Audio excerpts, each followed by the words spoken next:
Hi friends, welcome to kids kitchen. இன்றைக்கி நம்ம chat பண்ண போகிறோம். ஏற்கனவே 2 சாட் பண்ணியிருக்கோம். இன்றைக்கி 3வது சாட் பண்ண போகிறோம். எப்படி பண்ணுறதுன்னு நம்ம பார்க்கலாம். 3 உருளைக்கிழங்க நல்லா வேக வச்சு தோல் உரித்து வச்சுருக்கேன்.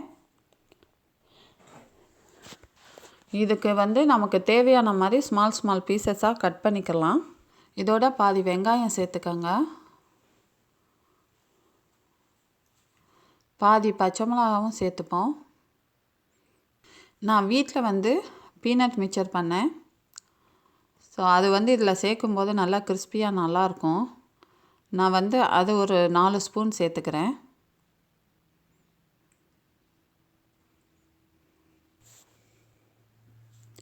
உப்பு சேர்த்துக்கங்க தேவையான அளவு. நான் 2 டேபிள் ஸ்பூன் சாட் மசாலா சேர்க்குறேன்.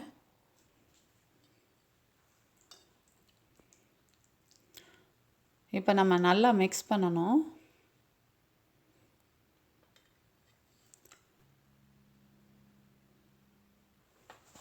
நான் 1 கப் தயிர் சேர்க்குறேன். உங்களுக்கு தயிர் எப்படி கூட வேணும்னா கூட சேர்த்துக்கோங்க. எனக்கு 1 கப் இருந்தால் எனக்கு கரெக்டாக இருக்கும். எல்லாம் நம்மளோட சாய்ஸ் தான். ரொம்ப புளிப்பு இல்லாத தயிராக சேர்த்துக்கோங்க, இன்னும் டேஸ்ட்டாக இருக்கும். ஸோ நல்லா மிக்ஸ் பண்ணுங்கள். தயிர் எல்லா சைட்லேயும் சேரணும். இதோட கொத்தமல்லி இலை சேர்த்துக்கோங்க. அவ்வளோதான்.